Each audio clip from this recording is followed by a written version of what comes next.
Oke, Assalamualaikum warahmatullahi wabarakatuh. Kali ini kita akan membahas materi tentang konsep utility dalam kehidupan perilaku konsumen. Oke, akan saya next. Nah, di dalam materi pertemuan kali ini ada beberapa hal yang akan kita bahas. Yang pertama itu terkait dengan pengertian konsep utility.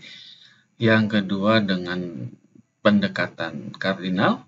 Yang ketiga dengan law of diminishing utility, dan keempat total utility dan marginal utility. Nah, 4 konsep ini akan kita bahas di video kali ini yang tentunya akan mewakili pertemuan kita pada minggu ini. Oke, selanjutnya.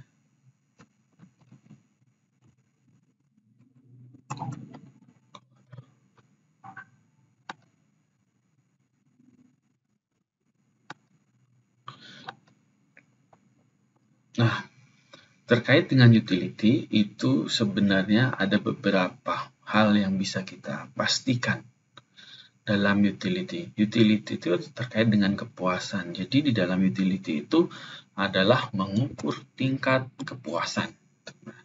Nah, tingkat kepuasan apa? Tingkat kepuasan yang diperoleh konsumen pada saat mereka mengkonsumsi suatu barang. Jadi konsumen yang mengkonsumsi suatu barang, mereka akan mendapatkan tingkat kepuasan, ya. Dan tingkat kepuasan itu juga bisa diukur. Nah, di dalam kegiatan itu ada istilah yang bisa kita pahami terkait dengan utility adalah the quality or state of being useful. Jadi bagaimana kita bisa menggambarkan suatu kualitas dari suatu barang yang sudah kita konsumsi. Nah, itu terkait dengan konsep utility. Jadi utility itu terkait dengan kepuasan suatu produk yang kita konsumsi. Nah, terkait dengan kepuasan tentu saja kita harus mengetahui bagaimana perilaku konsumen pada saat konsumen mengkonsumsi suatu barang. Di sini ada beberapa pendapat dari Angel, Berkowitz, and Minyard terkait dengan perilaku konsumen. Di sini ada 3 yang saya ambil. Ada penjelasan bahwa,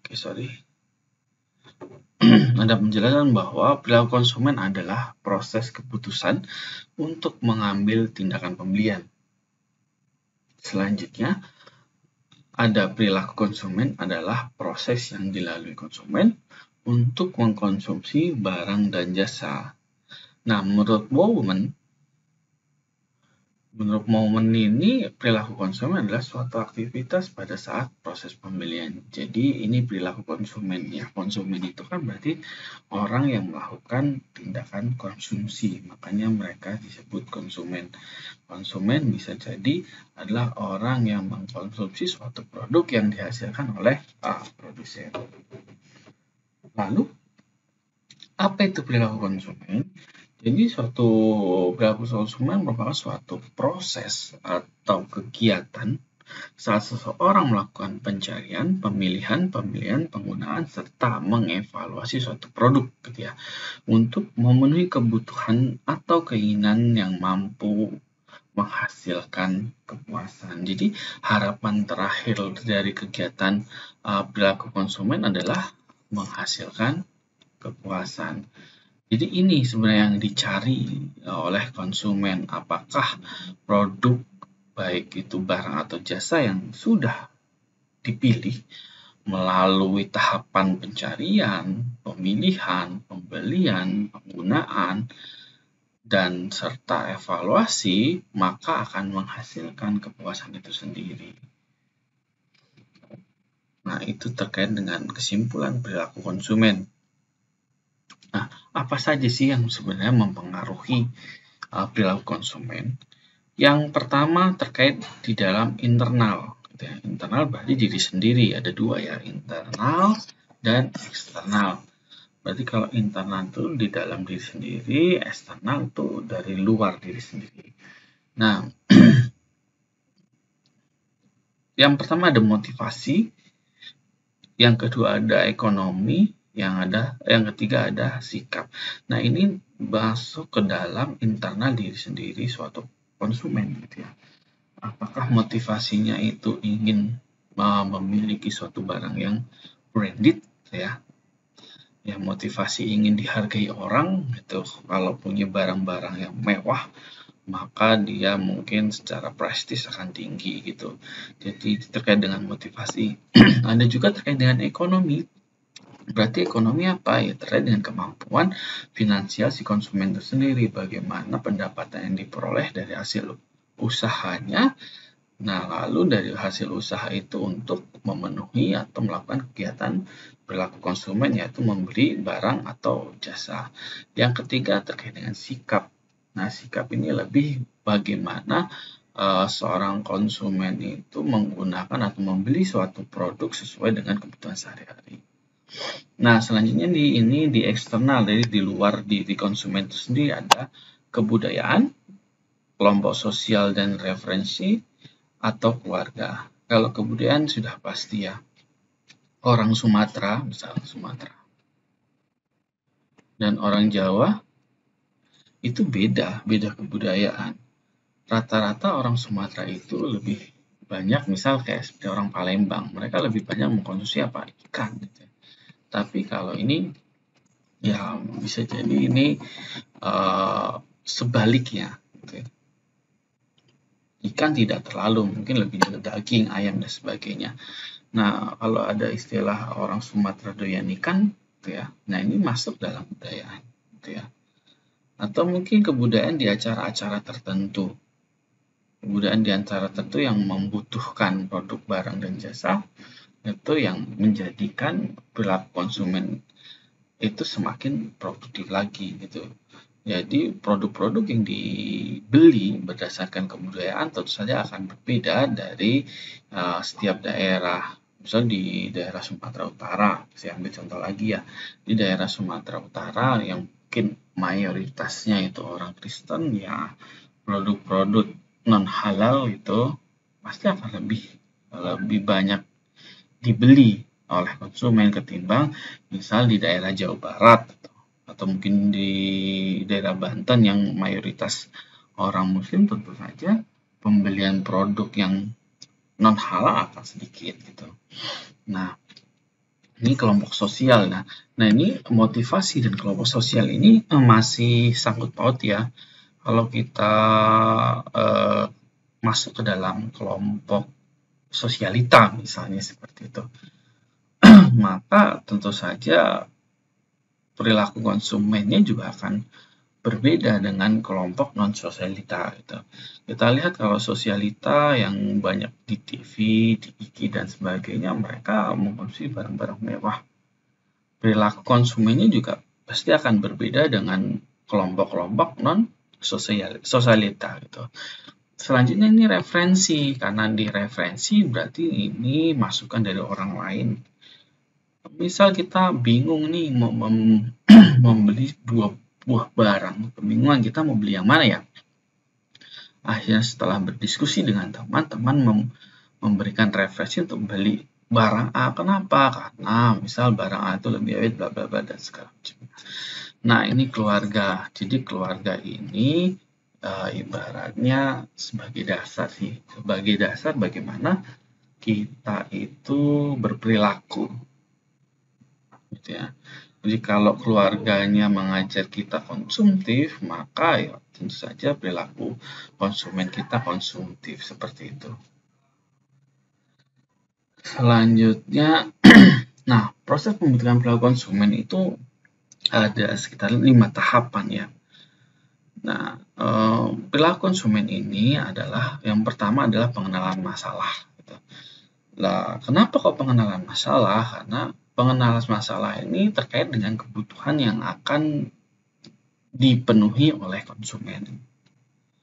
Misal, apa sih masalahnya? Masalah terkait dengan barang.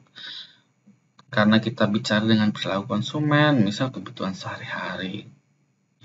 Seperti beras, seperti daging, seperti sayur, dan sebagainya.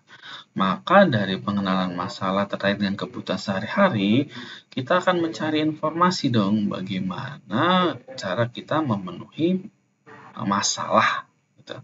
Masalah yang kita hadapi, misal tadi terkait dengan kebutuhan konsumen terhadap barang-barang kebutuhan sehari-hari.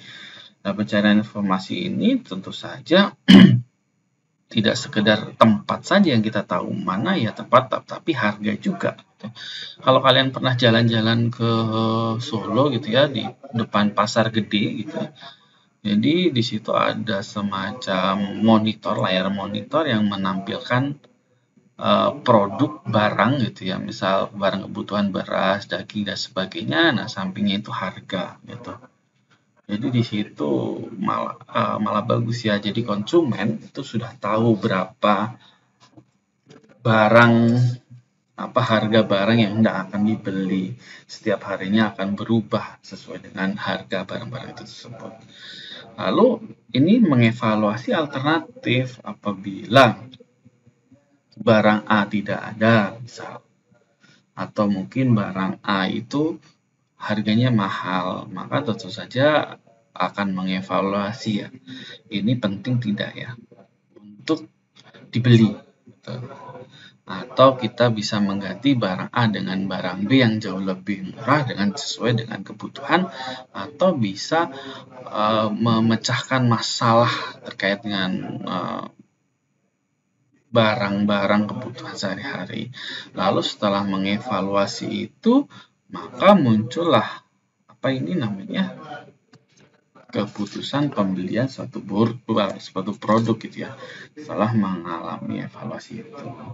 Nah, setelah keputusan membeli produk itu tentu saja konsumen akan mengevaluasi pasca pembeliannya, apakah barang yang dibeli itu memang benar-benar sesuai dengan apa yang dibutuhkan. Apakah barang yang dibeli itu memang sesuai dengan hasil evaluasi yang sudah dilakukan sebelum keputusan pembelian. Jadi bisa saja di dalam evaluasi pasca pembelian ini si konsumen memberikan penilaian suatu produk. Nah, kita bicara tentang jenis-jenis perilaku konsumen. Jadi ada konsumen yang rasional, ada konsumen dan irasional gitu ya. Ini ya jenis-jenis perilaku konsumen. Nah, kalian yang mana nih? Apakah kalian tuh yang rasional atau irasional? Nah, kalau yang rasional itu pasti mereka berpikir secara logis gitu. Apakah itu sesuai kebutuhan, apakah itu bicara tentang kualitas, apakah itu bicara tentang kegunaan dan keterjangkauan pembelian produk itu sendiri. Tetapi kalau yang irasional ya mereka tidak peduli gitu ya. Ini sesuai nggak ya? Saya butuhin nggak ya? Ya mereka beli-beli aja karena mereka itu termakan oleh iklan, promosi, atau mungkin si merek ini bagus banget padahal sebenarnya produknya biasa aja. Kalian pasti pernah menemukan ya mereknya keren tapi produk yang dihasilkan sebenarnya biasa aja dari bahan, kualitas dan lain sebagainya. Yang ketiga nih prestis ya, terkait dengan gengsi gitu ya. Ya kalau punya produk bermerek merasa lebih keren atau dan sebagainya, walaupun itu sebenarnya tidak sesuai dengan kebutuhan gitu. Nah, itu merupakan konsumen yang irasional. Di dalam pendekatan perilaku konsumen, itu ada pendekatan kardinal, ada pendekatan ordinal. Jadi, kalau pendekatan kardinal itu pendekatan yang bisa dinilai. Jadi, misal saya mengkonsumsi suatu barang, saya mau mengukur kepuasan saya berapa ya, itu ordinal. Tapi kalau itu kardinal, kalau ordinal itu lebih ke tingkatan. Misalnya tidak puas, cukup puas, dan lain-lain. Jadi itu perbedaan kardinal dan ordinal. Bisa saja kardinal itu lebih ke kuantitatif, sedangkan ordinal itu lebih ke kualitatif.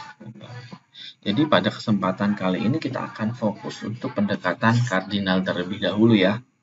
Jadi pendekatan kardinal itu seperti apa, bagaimana pengukurannya, bagaimana membaca grafik itu sendiri. Nah, ini penjelasan gitu ya dari pendekatan kardinal. Jadi pendekatan kardinal itu merupakan kepuasan seorang konsumen dalam mengkonsumsi suatu barang yang dapat diukur dengan satuan kepuasan. Jadi orang itu sendiri yang mengukur berapa kepuasan setelah mereka mengkonsumsi suatu produk. Di bawahnya ada contoh. Seorang konsumen butuh BBM, walaupun harganya mahal, mereka tetap akan membeli. Ya karena ketika mampu membeli BBM, nilai tambah kepuasan akan bertambah. Gitu. Jadi ini saat membeli suatu produk, maka bisa menentukan kepuasannya. Walaupun harganya naik, kepuasannya juga naik karena dia mampu membeli produk itu sehingga kepuasan bertambah, tidak seperti orang yang tidak mampu membeli seperti itu. Oke. Nah, ada beberapa asumsi-asumsi di dalam pendekatan kardinal. Yang pertama, itu kepuasan bisa diukur. Jadi siapa yang mengukur? Tentu saja konsumen. Ini yang mengukur. Jadi konsumen di pendekatan kardinal itu merupakan konsumen yang rasional. Jadi artinya konsumen yang bertujuan untuk memaksimalkan kepuasan dengan batasan pendapatannya. Itu terkait dengan konsumen rasional. Selain itu juga di asumsi pendekatan kardinal itu ada dimensi marginal utility. Jadi tambahan utility yang diperoleh konsumen akan semakin menurun dengan bertambahnya konsumsi dari komoditas tersebut. Saya gambarkan misalnya kalian membeli produk A, gitu ya.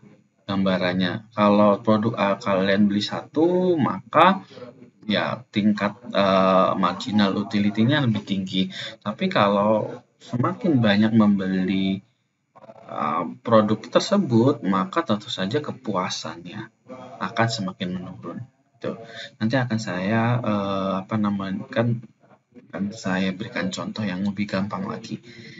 Yang keempat itu terkait dengan pendapatan konsumen, tetap ini asumsinya. Karena kalau pendapatannya berubah-berubah, tentu saja nilainya juga akan berubah, nilai kepuasannya juga akan berubah. Selanjutnya ada constant marginal utility of money. Jadi artinya uang yang mempunyai nilai subjektif tetap. Jadi pengukuran harganya juga akan tetap. Jadi harga barang suatu yang akan dibeli juga akan lebih masuk akal dan nilainya juga tetap. Nah, asumsi yang keenam adalah total utility. Jadi total utility itu ada dua pendekatan, yaitu adaptif dan dependent. Jadi adaptif itu merupakan daya guna. Aditif ini merupakan daya guna dan sekumpulan barang yang fungsi dari kuantitas masing-masing barang yang akan dikonsumsi gitu. Sedangkan independen itu mengandung pengertian bahwa daya guna X1, ini X1 itu menjelaskan barang tidak dapat dipengaruhi oleh tindakan fungsi barang lain. Jadi total utility ini menjelaskan bahwa produk yang dikonsumsi itu hanya satu. Ya. Pengukuran total utility ini mengukur hanya satu produk saja, jadi produk lain tidak dikonsumsi oleh konsumen.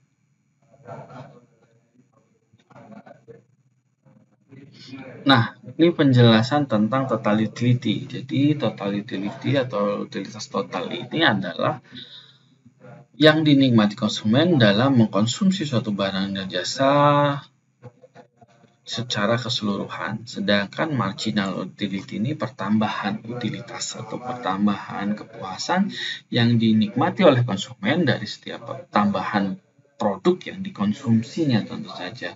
Jadi total utility dan marginal utility ini saling berkaitan antara satu dengan lainnya. Ini penjelasannya. Nah, di dalam perilaku konsumen itu ada penjelasan, atau mungkin yang lebih sering didengar adalah hukum Gosen. Jadi hukum Gosen itu terkait dengan the law of diminishing marginal utility, atau menurut hukum ini jumlah tambahan utilitas yang diperoleh konsumen akan semakin menurun dengan bertambahnya konsumsi barang atau jasa tersebut. Misal kalian haus banget gitu ya, saat kalian minum 1 gelas air, kalian masih haus, jadi tingkat kepuasannya tinggi. Setelah kalian minum 2 gelas, ternyata kalian masih haus, tingkat kepuasannya tinggi gitu ya. Tetapi kalian terus menerus minum sampai gelas ke-6 gitu ya. Ternyata perut kalian sudah penuh dengan air, maka nilai utilitasnya juga akan rendah. Karena kebutuhan terhadap air minum sendiri sudah dipenuhi gitu ya. Kepuasan maksimalnya sudah tercapai. Jadi pada gelas ke-6 itu sudah nggak ingin lagi untuk mengkonsumsi barang tersebut. Nah, ini contoh perhitungan dari total utility atau TU ya.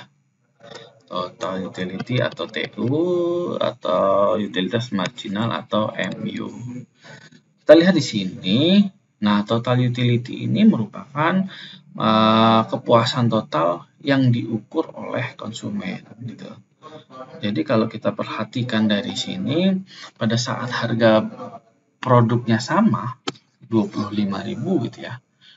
Cuman perbedaannya jumlah barang yang konsumsi gitu ya.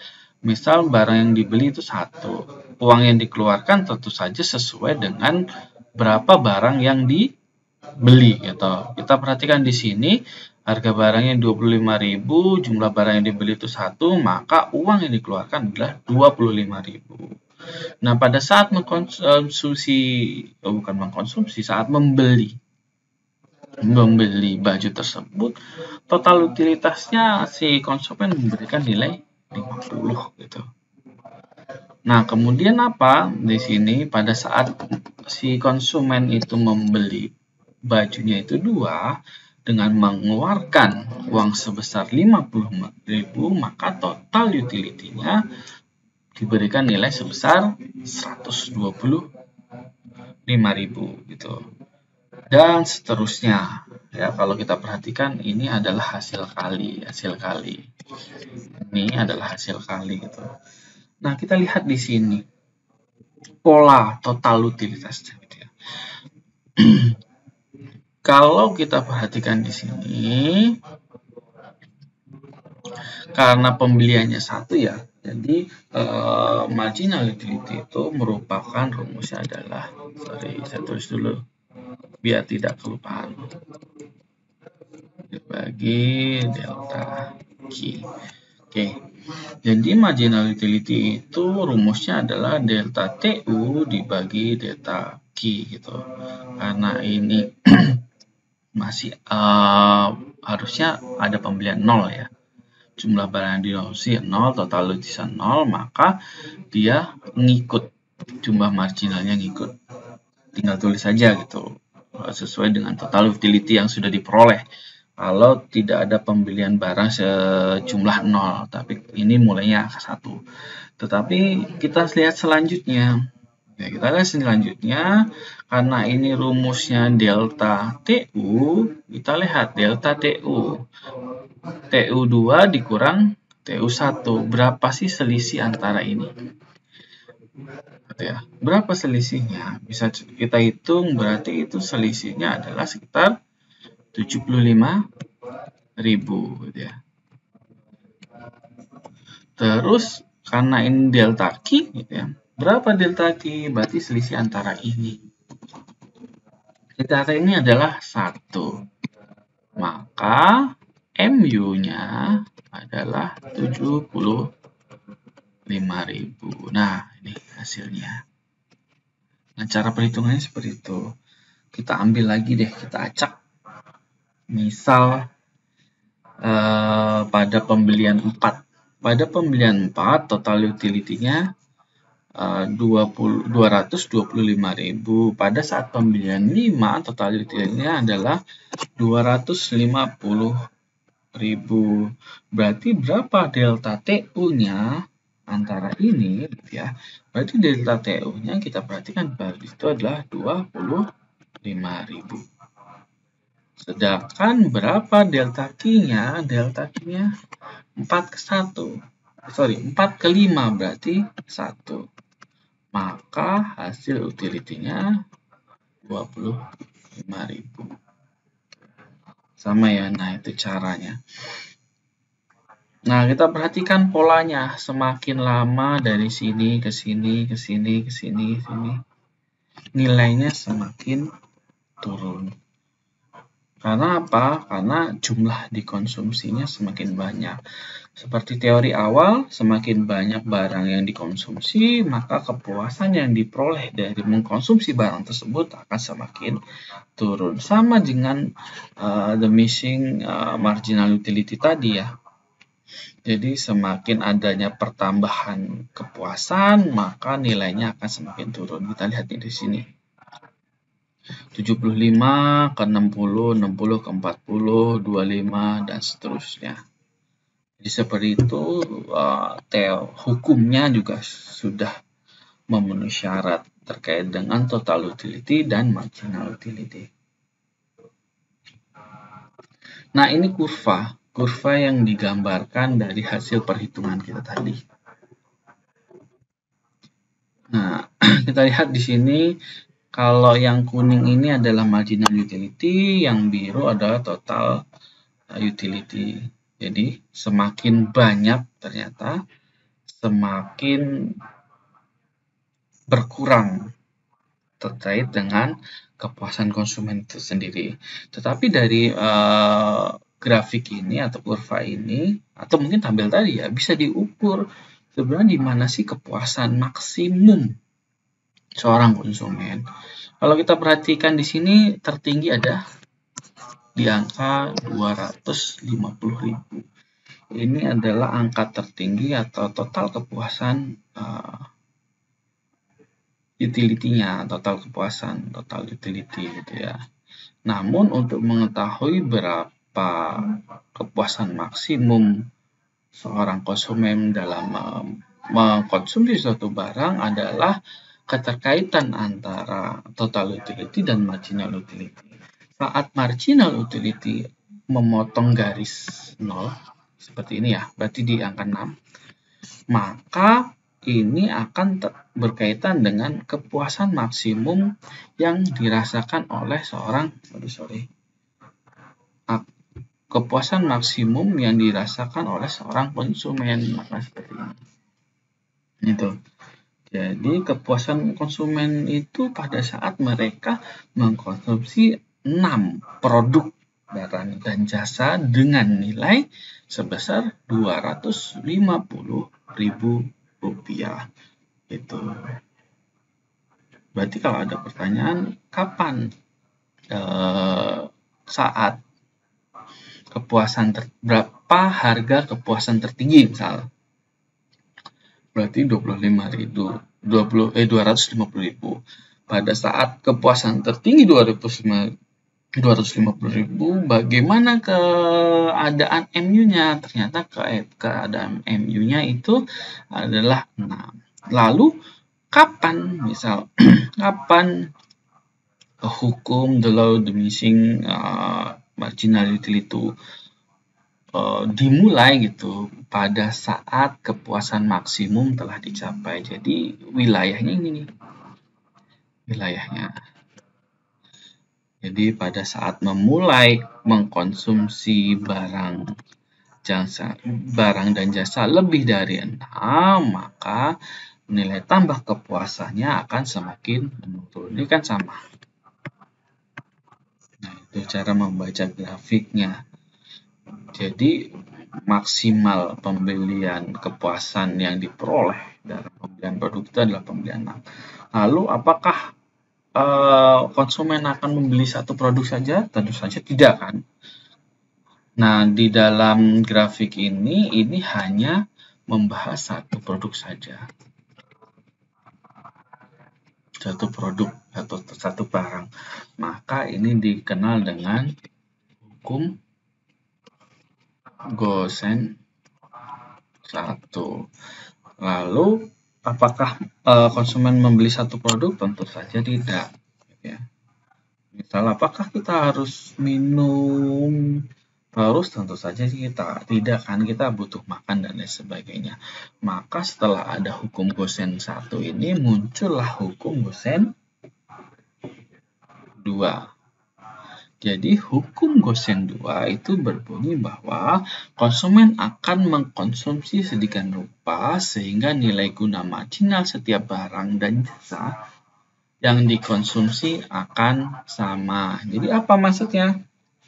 Maksudnya adalah konsumen itu akan membeli suatu produk dan barang jasa gitu ya dengan secara maksimum gitu ya, memiliki tingkat kepuasan yang sama dengan produk lain. Jadi mereka intinya tidak akan melebihi. Kalau di sini kan pembeliannya 7, 8 dan seterusnya. Padahal pembelian 7 dan 8 ini nilai gunanya akan semakin turun.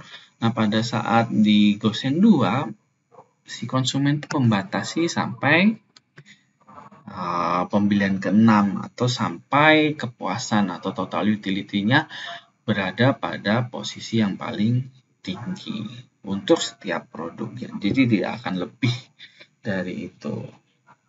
Nah, itu terkait hukum Gosen 2. Jadi mungkin itu saja yang saya sampaikan untuk pertemuan kali ini. Ini tambahan saja ya, sekedar tambahan yang saya buat karena di video yang sudah kalian buat kemarin itu ini saya rasa belum dibahas, belum sempat dibahas. Oke, kurang lebih saya mohon maaf. Saya akhiri. Wassalamualaikum warahmatullahi wabarakatuh.